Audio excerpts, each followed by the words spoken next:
மகாராஷ்டிரா மாநில உள்ள வராதுண்ணா.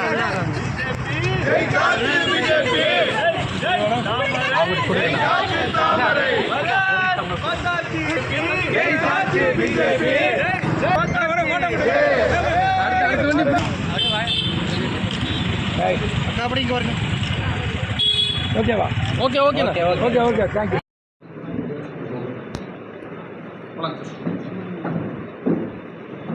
ஊடக நண்பர்களுக்கு வணக்கம். மகாராஷ்டிரா மற்றும் ஜார்க்கண்ட் மாநிலத்தினுடைய சட்டமன்ற தேர்தல் முடிவுகள் வெளியாகி இருக்கிறது. இதுவரை இல்லாத அளவு ஒரு மிகப்பெரிய வெற்றியை மகாராஷ்டிரா மக்கள் என்டிஏ கூட்டணிக்கு வழங்கி இருக்கிறார்கள். இதற்காக மகாராஷ்டிரத்து மக்கள் வாக்களித்த சகோதர சகோதரிகள் ஒவ்வொருவருக்கும் பாரதிய ஜனதா கட்சியின் சார்பில் எங்களுடைய மனப்பூர்வமான நன்றிகளை தெரிவித்துக் கொள்கிறோம். காங்கிரஸ் மற்றும் சிவசேனா, தேசியவாத காங்கிரஸ், இண்டி கூட்டணி அங்கு ஒரு மிகப்பெரிய தோல்வியை சந்தித்திருக்கிறது. ஆளுகின்ற அரசாங்கமாக என்டிஏ அரசாங்கம் அங்கு இருந்து கொண்டிருக்கிறது. மீண்டும் ஒரு வெற்றியை கொடுத்து மகாராஷ்டிரத்து மக்கள் மீண்டும் என்டிஏ கூட்டணி ஆள வேண்டும் என தீர்ப்பளித்திருக்கிறார்கள். பாரத பிரதமர் நரேந்திர மோடி அவர்களுடைய வளர்ச்சி திட்டங்கள் மற்றும் மகாராஷ்டிரா மாநில என்டிஏ அரசினுடைய மக்கள் நலன் சார்ந்த திட்டங்கள், குறிப்பாக ஏழைகள், விவசாயிகள், பெண்கள் இவர்களுக்கென முன்னெடுத்த பல்வேறு திட்டங்களினால் எங்களுடைய ஆட்சி என்பதும் மீண்டும் ஒரு பிரம்மாண்டமான வெற்றியை பெற்று ஆட்சி அமைக்க அவர்கள் அந்த வாய்ப்பினை எங்களுக்கு கொடுத்திருக்கிறார்கள். பெண்கள் ஒவ்வொரு சட்டமன்ற தொகுதியிலேயும் கூட ஆண்களை விட அதிகமான ஆர்வத்தோடு வந்து வாக்களித்ததை தேர்தல் தினத்தன்றே நாங்கள் பார்த்தோம். களத்தில் இருந்த எங்கள் கட்சியினுடைய தொண்டர்கள் எல்லாம் மிகுந்த நம்பிக்கையில் இருந்தார்கள். ஏன், நான் மகாராஷ்டிரா மாநிலத்தினுடைய தேர்தல் பிரச்சார கூட்டங்களுக்கு செல்கின்ற பொழுது கூட பெண்களிடையே ஒரு மிகப்பெரிய மாற்றம் தெரிகிறது. ஆர்வத்தோடு எப்படி கலந்து கொள்கிறார்கள், அவர்களுடைய நம்பிக்கையை எப்படி வெளிப்படுத்துகிறார்கள் என்பதையெல்லாம் களத்திலே பார்த்தோம். அந்த நம்பிக்கை என்பது பொய்த்து போகாமல் மிகப்பெரிய வெற்றியை, குறிப்பாக அதிக அளவு பெண்கள் வாக்களித்த காரணத்தால் எங்களுக்கு வந்து இந்த வெற்றி மிக ஒரு பிரம்மாண்டமான வெற்றியாகவும் மாறியிருக்கிறது. ஜார்க்கண்ட் மாநிலத்தில் எங்களுடைய கூட்டணி என்பது அங்கு பெரும்பான்மை பெறவில்லை. இன்னைக்கு இப்போது வரைக்கும் வந்திருக்கக்கூடிய தகவல்கள் அப்படிங்கிறது எங்களுக்கு குறைந்த இடங்கள் தான் கிடைத்திருக்கிறது. மக்களுடைய தீர்ப்பை நாங்கள் வரவேற்கிறோம். ஜார்க்கண்ட் மாநிலத்திலே குறிப்பாக அங்கு முதலமைச்சராக இருக்கின்றவர் சிறைக்கு செல்கின்ற அளவு அவர் மீதான குற்றச்சாட்டுகள், ஊழல் தொடர்பாக அரசாங்கத்தினுடைய அமைச்சர்கள் மீது பல்வேறு வழக்குகள் இருக்கின்ற சூழ்நிலையில் கூட ஜார்க்கண்ட் மாநிலத்து மக்கள் அங்கு அவர்களுக்கு திரும்பவும் ஒரு வாய்ப்பு கொடுத்திருக்கிறார்கள். அடுத்து வரக்கூடிய காலங்களில் ஜார்க்கண்ட் மக்களுடைய நம்பிக்கையை பெறுவதற்கு நாங்கள் முயற்சி செய்வோம். மகாராஷ்டிர வெற்றி என்பது வெகு வேகமாக வளர்ந்து கொண்டிருக்கக்கூடிய இந்த நாட்டினுடைய பொருளாதார முன்னேற்றத்திற்கு மிகப்பெரிய உந்து சக்தியாக இருக்கக்கூடிய ஒரு மாநிலம். தொழில்துறையிலையும் சரி, அடிப்படை கட்டமைப்பு வசதிகளை உருவாக்குவதிலும் சரி, அங்கு இருக்கக்கூடிய மகாராஷ்டிரா அரசு பல்வேறு முன்னெடுப்புகளை எடுத்தார்கள். நாட்டிலேயே முதன்முறையாக கடலுக்கு நடுவே பாதை அமைத்தது, சீலைன். குறிப்பிட்ட மிக குறைந்த காலகட்டத்தில் கிட்டத்தட்ட 1.5 மணி நேரம் மும்பையை சுற்றி கொண்டு வரக்கூடிய போக்குவரத்து எல்லாமே அந்த சீலைன் காரணமாக 20 நிமிஷத்தில் போகக்கூடிய அளவிற்கு அங்கு மாற்றம் நடந்தது. இன்று வெளிநாடுகளில் மிக பிரபலமான இருக்கக்கூடிய நகரங்களில் இருக்கக்கூடிய அடிப்படை கட்டமைப்பு வசதிகள் எல்லாம் மும்பையிலே உருவாக்கப்பட்டு கொண்டு வந்தது. இதோ நகரம் சார்ந்து மட்டுமல்ல, கிராமப்புறங்களில் இருக்கின்ற விவசாயிகளுக்கு கூட அங்கு அவர்களுடைய குறிப்பாக விதர்பா பகுதியில் பன்னெடுங்காலமாக அங்கு இருக்கக்கூடிய விவசாயிகளுக்கு சந்திக்கக்கூடிய பிரச்சனைகள் என்பது அதிகம்.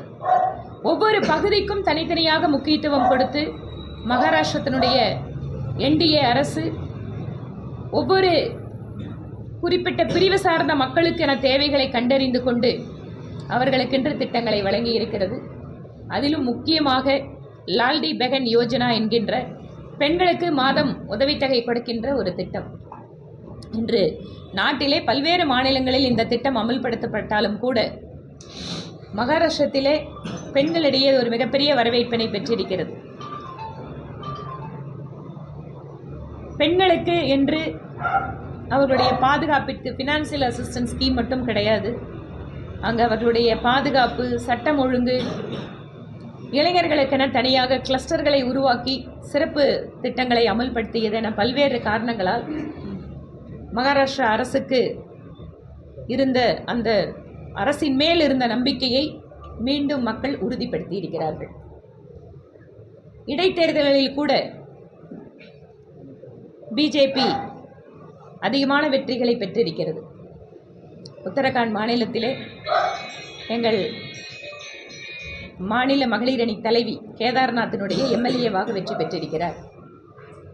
இன்னும் உத்தரப்பிரதேசத்தில் இருக்கின்ற தொகுதிகளெல்லாம் பிஜேபி வெற்றி பெற்றிருக்கிறது. பாரதிய ஜனதா கட்சியினுடைய செயல்பாடுகளுக்கு மக்கள் தொடர்ந்து அங்கீகாரம் கொடுத்து கொண்டே இருக்கிறார்கள். அந்த நம்பிக்கையை தக்க வைப்பதற்காக தொடர்ச்சியாக மக்கள் பணிகளில் பாரதிய ஜனதா கட்சி ஈடுபடுத்திக் கொள்ளும்.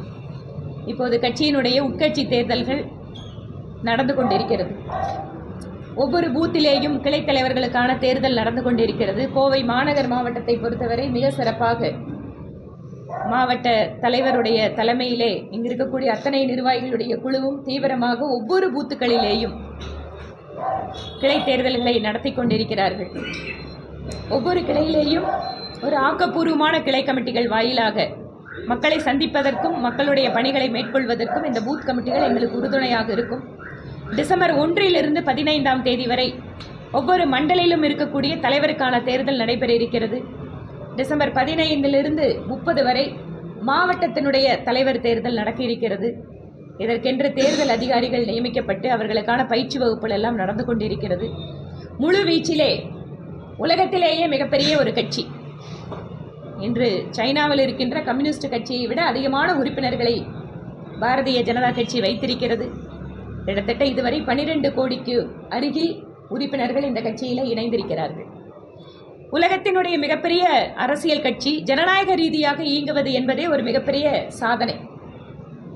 அந்த வகையிலே இவ்வளவு அதிகமான உறுப்பினர்களை வைத்திருக்கக்கூடிய எங்கள் பிஜேபி கிளைகள் முதல் தேர்தல்களை ஜனநாயக ரீதியிலே நடத்தி வெற்றிகரமாக உலகத்திற்கே வழிகாட்டக்கூடிய வகையில் ஜனநாயகம் எப்படி உயிர்ப்புடன் இருக்கிறது என்பதை காட்டுவதற்கு எங்களுக்கு ஒரு நல்ல வாய்ப்பாக இது இருக்கிறது. பல்வேறு துறைகளில் இந்தியா உலக நாடுகளுக்கு வழிகாட்டி கொண்டிருக்கக்கூடிய இந்த சூழலில் குறிப்பாக மத்திய கிழக்கு நாடுகள் இன்னும் ஒரு குடும்பம் சார்ந்து இயங்குகின்ற பல்வேறு நாடுகளில் இருக்கின்ற அரசாங்கத்திற்கெல்லாம் கூட இந்தியாவினுடைய ஜனநாயகம் என்பது ஒரு வழிகாட்டுதலை கொடுக்கக்கூடிய அளவிற்கு பாரதிய ஜனதா கட்சியினுடைய உட்கட்சி ஜனநாயகம் என்பது உயிர்ப்போடு வழிகாட்டுகிறது. உங்களுக்கு ஏதாவது கேள்வி இருந்தால் கேட்கலாம். இவிஎம் மிஷின் விவகாரத்தில் தேர்தல் ஆணையத்தோட பாஜக துணையோடு இருக்குது அப்படின்னு செல்வ பெருந்தகை இவிஎம் மிஷின் தமிழ்நாட்டில் பார்லிமெண்ட் எலெக்ஷனில் அப்போ அந்த மாதிரி தில்லுமுள்ளு பண்ணுச்சுன்னு சொல்லுவாரா? எப்போவெல்லாம் காங்கிரஸ் கட்சி வெற்றி பெறுகிறதோ அப்போதெல்லாம் இவிஎம் பற்றி பேச்சே வரதில்லை. ஆனால் எப்போதெல்லாம் அவர்கள் தோல்வி அடைகிறார்களோ அந்த அப்பாவி இவிஎம் மிஷின், வாயில்லாத மிஷின், அது பாவம் மாட்டிக்குது அவங்க கிட்ட. அதனால் காங்கிரஸ் கட்சி வெற்றி பெறுகின்ற பொழுது இவிஎம்முக்கு பாராட்டு விழா, காங்கிரஸ் கட்சி தோல்வி அடைகின்ற பொழுது இவிஎம்முக்கு வசவு விழா. இதுதான் காங்கிரஸ் கட்சியினுடைய நிலைப்பாடு.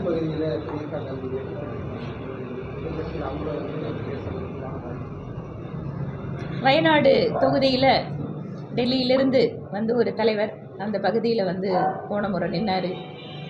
இந்த முறை அவர் அமேத்தியில் ஜெயிச்சதால் அதை தங்களுடைய குடும்பத்தினுடைய இன்னொரு வாரிசுக்கு கொடுத்திருக்கிறாரு. காங்கிரஸ் கட்சியினுடைய வாரிசு அரசியலுக்கு இந்த தொகுதி இன்னொரு உதாரணமாக இருக்கிறது. அதை தாண்டி அதில் சொல்கிறதுக்கு ஒன்றும் இல்லை. இந்த ஐடிபிஎஸ் திட்டம் சம்பந்தமாக தொடர்ச்சியான போராட்டம் நடந்துட்டு வருது. இன்றைக்கி கூட திருப்பூரில் மிகப்பெரிய போராட்டத்தை முன்னெடுத்திருக்காங்க. உங்கள்கிட்ட கூட இன்றைக்கி மனு கொடுத்துருக்காங்க. தொடர்ச்சியாக அவங்க போராட்டத்துக்கு மத்தியிலும் பணிகள் நடந்துகிட்டே தான் இருக்குது. இது சம்மந்தமாக நம்ம மத்திய அமைச்சர்கிட்ட ஏதாவது பேசுவோம்? மத்திய அமைச்சருக்கு நான் ஏற்கனவே இது தொடர்பான கடிதத்தை எழுதியிருக்கேன். அவரையும் தொடர்பு கொண்டு இந்த விஷயத்தை சொல்லியிருக்கிறோம். அதனால் மேற்கொண்டு அவர்களுக்கு என்ன உதவிகள் வேண்டுமோ அதை நிச்சயமாக பிஜேபி சார்பில் வந்து நாங்கள் செய்யறதுக்கு முயற்சி பண்ணுவோம். இது தொடர்பாக டிஸ்ட்ரிக்ட் கலெக்டர்கிட்டும் பேசணும் அப்படின்ட்டு இருக்கேன். ஏன்னா இப்போ இன்றைக்கி மதியம் தான் வந்திருக்கேன். ஏன்னா பணம் கொடுக்காத நிலத்திற்கெல்லாம் கூட அவங்க வந்து உள்ள வேலைகளை ஆரம்பிப்பதாக இன்று என்னை சந்தித்த விவசாயிகள் சொன்னாங்க. நீங்கள் ஒரு லேண்டை அக்வயரே பண்ணாமல் அதில் எப்படி வந்து அவங்க வந்து ஒர்க் பண்ணுறாங்க அப்படிங்கிறது தெரியல. அவங்க லேண்ட் அக்வயரி கூட இல்லை, எங்கள்கிட்ட ஒரு கருத்து கேட்பு கூட நடத்தலை. 30 வருஷத்துக்கு முன்னாடி போடப்பட்ட குழாய் அந்த ரைட்ஸை வச்சுட்டு அதே இடங்களில் தான் இப்போ போடுறாங்க. ஒரு கருத்து கேட்பு கூட்டம் கூட மாவட்ட நிர்வாகமோ அரசோ வந்து செய்யவே இல்லை அப்படிங்கிற ஒரு ஆதங்கத்தை நிச்சயமாங்க அது ஒரு வந்து ரொம்ப நியாயமான விஷயம். விவசாயிகள் வந்து இன்றைக்கி வந்து அங்கே சொல்கிறதுங்கிறது மாநில அரசு நிலத்தை எடுத்து கொடுக்கின்ற பொழுது அங்கே கருத்து கேட்பு கூட்டங்களை நடத்தணும். அவங்களுக்கு வந்து செக்ஷனில் இருக்கக்கூடிய நோட்டீஸ் எல்லாமே கரெக்டாக கொடுக்கணும். அந்த காம்பன்சேஷன் அமௌண்ட் வந்து அவங்களுக்கு வந்து அவங்களோட பேங்க் அக்கௌண்ட்டில் வந்து கொடுக்கணும். இந்த மாதிரி நிறைய ப்ரொசீஜர் இருக்குது. ஒரு சென்ட்ரல் கவர்மெண்ட் வந்து ஒரு ப்ராஜெக்ட்டுக்கு நிலம் எடுக்கிறாங்கன்னு சொன்னால் நேரடியாக சென்ட்ரல் கவர்மெண்ட் எங்கேயுமே நிலத்தை எடுக்க முடியாது. மாநில அரசு அந்த நிலத்தை வந்து எடுத்து அவங்களுக்கு வந்து ஒப்படைச்சு பண்ணால தான் அதை பண்ண முடியும். அப்போ அந்த நிலத்தை எடுத்து ஒப்படைக்கும் போது சட்டம் வந்து சில வழிமுறைகளை சொல்லுது. விவசாயிகளுக்கு அந்த நோட்டீஸை ஃபஸ்ட்டு கொடுக்கணும் 4-1, அதுக்கப்புறம் 5A என்கொயரி நடத்தணும், 6ல் டிக்ளரேஷன் கொடுக்கணும். இந்த மாதிரி ஒவ்வொரு செக்ஷனும் வந்து ஒரு குறிப்பிட்ட வழிமுறையை சொல்லுது. ஆனால் இங்கே அந்த வழிமுறைகள் எதுவும் பின்பற்றப்படலைன்னு விவசாயிகள் சொல்லும்போது அது உண்மையாகவே ரொம்ப வேதனைக்குரிய விஷயம். இது தொடர்பாக மாவட்ட நிர்வாகத்தில் கலெக்டர்கிட்டும் அதை நான் தொடர்பாக பேசுகிறேன். மாநில அரசுகிட்ட அதாவது அமைச்சர்கிட்ட யார்கிட்ட போய் பேசும்போது இது மத்திய அரசு சம்மந்தப்பட்டது, பாரத் பெட்ரோல் வந்து மத்திய நிறுவனம், நீங்கள் அவங்கள்ட்ட தான் பேசணும் அப்படிங்கிற ஒரு கருத்தை அவங்க முன்வைக்கிறது இல்லைங்க. இது வழக்கமாக தமிழ்நாட்டில் நடக்கிற விஷயம்தான். தங்களோட தோல்விகளுக்கு எல்லாமே மத்திய அரசை கைகாட்டி விட்டு மத்திய அரசோட பணத்தில் செயல்படக்கூடிய திட்டங்களை அவங்க பேரில் இதை நாங்கள் தான் பண்ணுறோன்னு சொல்கிறதுங்கிறது இங்கே இருக்கக்கூடிய திமுக அரசுக்கு இது ஒன்றும் புதிதல்ல. ஏனென்றால் தேர்தல் வந்தால் கூட அத்தனையும் பொய் பிரச்சாரம் பண்ணுவாங்க.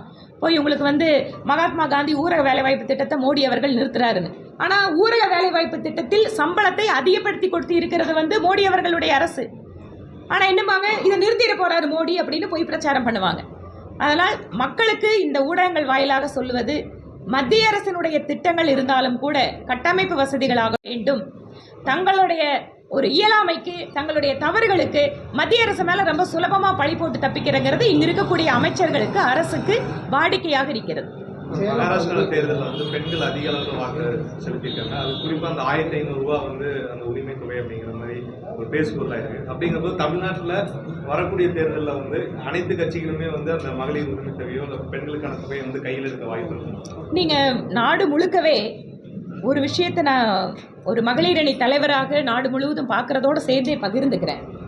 அரசியல் கட்சிகள் தங்களோட தேர்தல் அறிக்கையில் இப்போது மகளிருக்கு மிகுந்த முக்கியத்துவம் கொடுத்து கொண்டிருக்கிறார்கள். நீங்கள் 10 வருஷத்துக்கு முன்னாடி ஏதாவது ஒரு கட்சியோட தேர்தல் அறிக்கையை பார்த்தீங்கன்னா இப்போ இருக்கிற தேர்தல் அறிக்கைக்கும் அப்போ இருக்கிற தேர்தல் அறிக்கைக்கும் குறிப்பாக பெண்கள் விஷயத்தில் எவ்வளவு மாறுதல் வந்திருக்குன்னு பார்க்கலாம். எல்லா அரசியல் கட்சிகளுமே இப்போது பெண்களை நோக்கி வருகிறார்கள் என்பதே எங்களுக்கு வந்து சந்தோஷமான விஷயமா இருக்குது ஆஸ் அ ஃபர்ஸ்ட் ஸ்டெப். ஏனென்றால் பெண்களுக்கு எது வேண்டுமென அரசியல் கட்சிகள் யோசிப்பது என்பதே ஆரோக்கியமான விஷயமா பார்க்கிறோம்.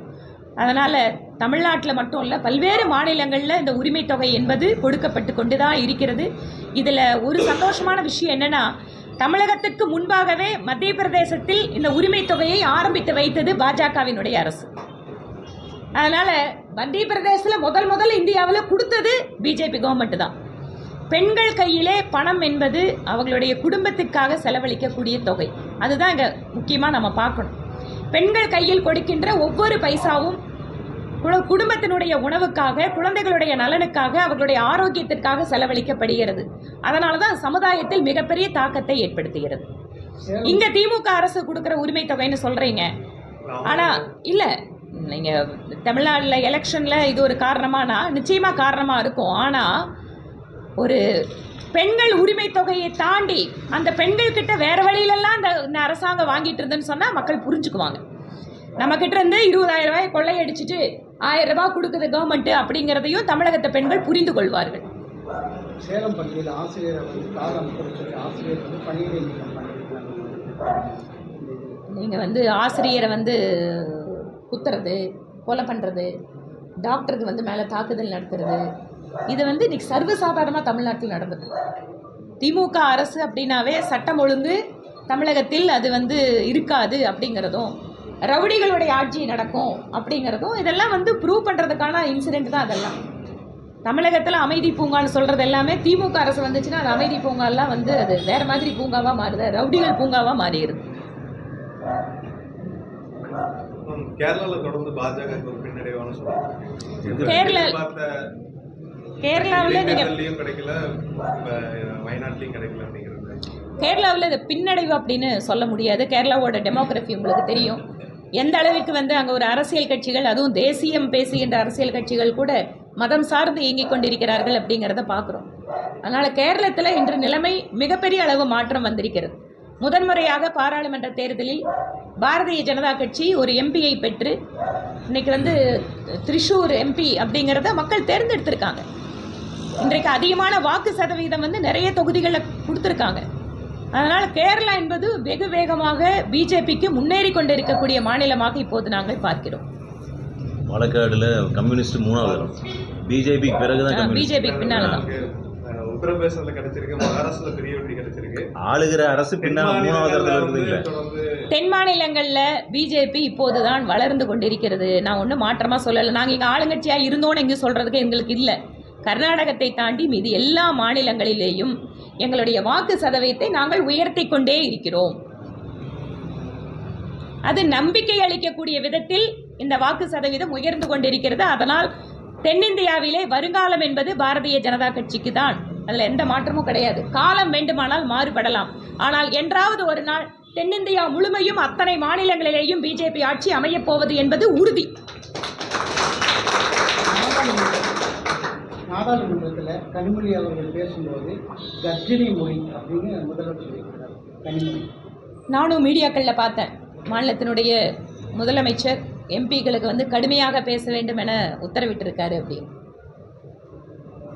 கடுமையாக பேசுறதுல நாங்கள் எதிர்கொள்வதற்கு தயார். ஆனால்